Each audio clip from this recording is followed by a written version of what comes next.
Hey church, I am so glad to be with you on this Christmas. The day has finally come. All the preparation, all the getting ready has come to this place. A day where we celebrate that the light of the world has come into the neighborhood, where God has put on flesh and bone and dwells among us, where God, beginning in a humble stable, begins the work of turning the world on its head and giving us exactly what we need, but nothing of what we expected.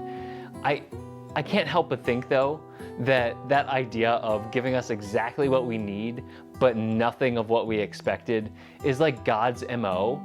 And it's a little bit of that wonder when we get to see it that I talked about at the very beginning of our teaching series, Honest Advent. And I wonder if you've seen that kind of wonder in this season. Have you made space for it? Have you seen it? Or have we just been too busy?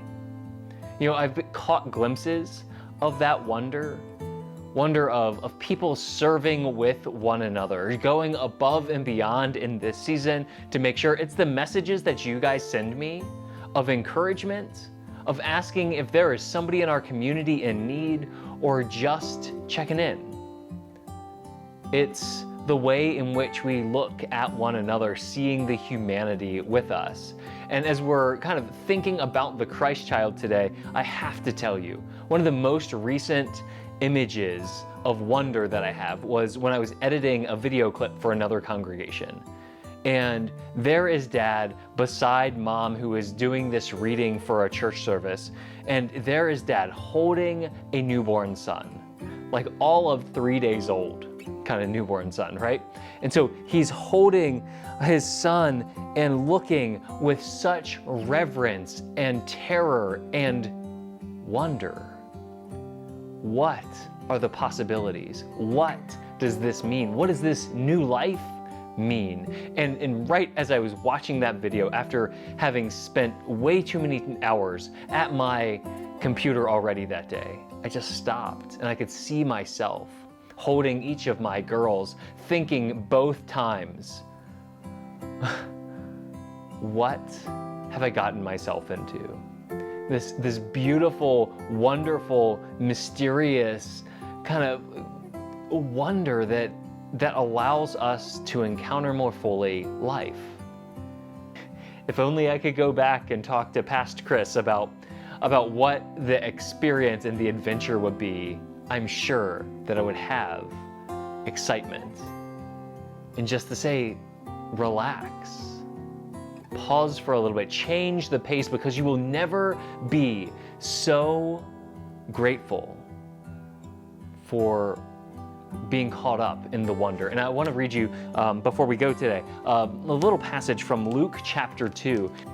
It's after the shepherds have come to Mary and all the pomp and circumstance, and I imagine that it's almost like that empty house after guests come through. And there's just the Holy Family, Joseph, Mary, and now Jesus. All who heard this shepherd's story were astonished, but Mary kept all of these things in her heart and thought about them often. Friends, today is one of those days that we store up in our heart to think about the wonder and think and reflect, what does this new life look like now? And how does it allow me to get caught up in what God is doing? That it is sometimes terrifying, other times it's a little bit awkward, and sometimes we have to get our hands dirty.